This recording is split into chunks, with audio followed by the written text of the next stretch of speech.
Now we're going to do something that I call three-part breath. Sometimes my students call it the tube of toothpaste breath because it's how I instruct for it. But I'm not going to use any bolster. I am going to lie down on my back for this. I feel like it gives me a little bit more information and it's a little easier for my students to do, especially anybody who has hip issues and sitting for a long period of time is really uncomfortable. So if you want to join me, you can go ahead and lay down on your back on the floor, and I'm going to talk about it. I'm going to talk you through it, and then I'm going to take just a minute to actually do the practice. So you get to watch me breathe. Good times. All right, so come down onto your back and just find a spot where your back feels supported. Now, the idea here is someplace that your neck, your shoulders can rest easy, your arms can relax. Now, I almost always invite people to put one hand on their belly first and the other hand on their chest, just to bring their attention to the mechanics of their breathing, just to feel their body move when they breathe. And for this breath, you just want to start out nice and easy. There's nothing fancy.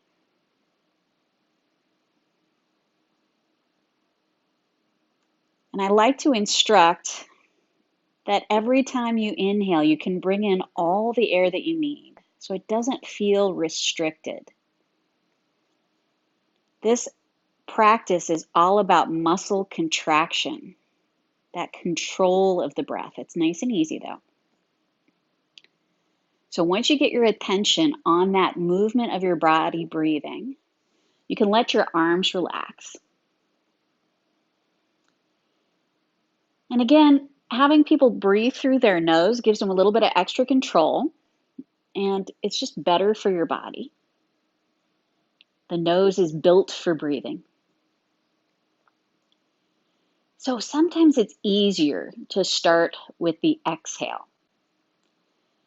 Now on the exhale, what's happening is you're contracting the muscles from your pubic bone to your belly button to your rib cage, pushing the air out of your body.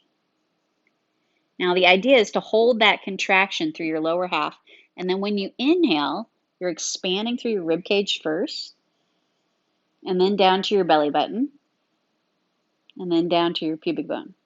But it's one long, smooth movement. So if you think of a tube of toothpaste, like you're rolling up a tube of toothpaste, pushing the air out of your body, and then you're filling from the top down.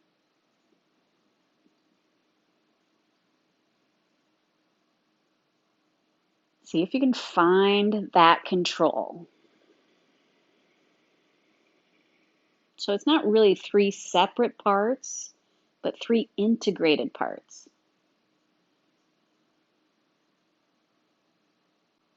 If you want to get really fancy, you can add feeling that pelvic floor. So imagine you're lifting your pelvic floor and then contracting from your pubic bone to your belly button to your rib cage. Keep lifting that pelvic floor. Inhale, expand through your rib cage, and then down to your belly button, and then down to your pubic bone. Still lifting that pelvic floor if you can. It's slippery. Sometimes it goes away. But take a few breaths here. You find the contraction that feels good in your body. I'm just going to breathe a few times.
And then when you're done, just let your breathing relax.